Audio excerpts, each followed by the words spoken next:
Okay, this is Geek and Hot. My name is Freddie Washington. Upon further review, I looked at my earlier taped message and I realized that I didn't give it the full attention it deserved and that it was crap.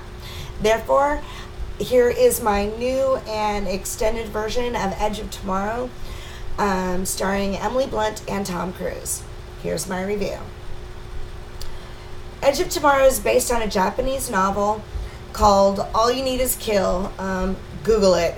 It's by some guy named Hiroshi. His last name starts with an S, but I can't pronounce it, so Google it. And I haven't read it yet, but I will. Movie wasn't as bad as I thought. I did enjoy watching Tom Cruise die over and over and over. Tom plays a total coward named Cage who does media for the army, basically. He pisses off his superior, and long story short, he wakes up on an aircraft carrier bound for war with these alien beings called mimics. Anyway, when he's basically dumped in the future's version D of the storming the beach at Normandy, this is where he dies and finds out he's in this twisted version of Groundhog Day.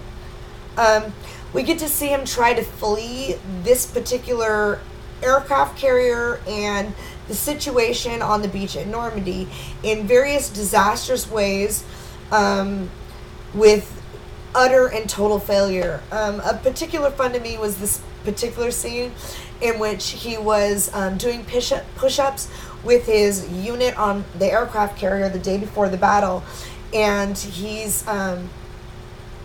tries to time rolling under these moving transport vehicles in such a way that he rolls under them and gets to the other side and can run alongside them like people do in movies, but he totally fails and gets killed, and it's one of the coolest things I've ever seen.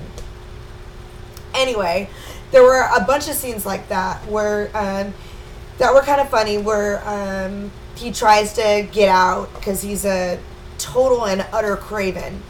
But then he meets Emily Blunt on the beach and shit gets real. And the movie gets rather predictable from that point forward, as far as hero saves the world kind of movies go. But there's an interesting twist at the end that makes this movie a little bit better than most of this genre.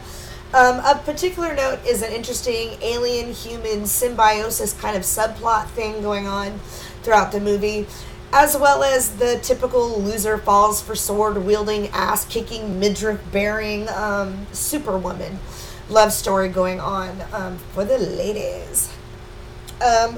My brother said he liked the realism of this movie. A particular note to him was the scene in which Tom Cruise and Emily Blunt are out somewhere, and he's has to dress a wound on her shoulder. And in most movies, they'll have, homegirl take her shirt off or something so you can see her in her bra or whatever, and he's working on her back, and then she puts her shirt back on. But in this, apparently it was more realistic to him, because instead of doing that, he ripped a hole in her shirt and then dressed her wound. I don't know what. He thought that was cool, but I noticed there was a lot of realism like that in this movie, so anyway, there's that.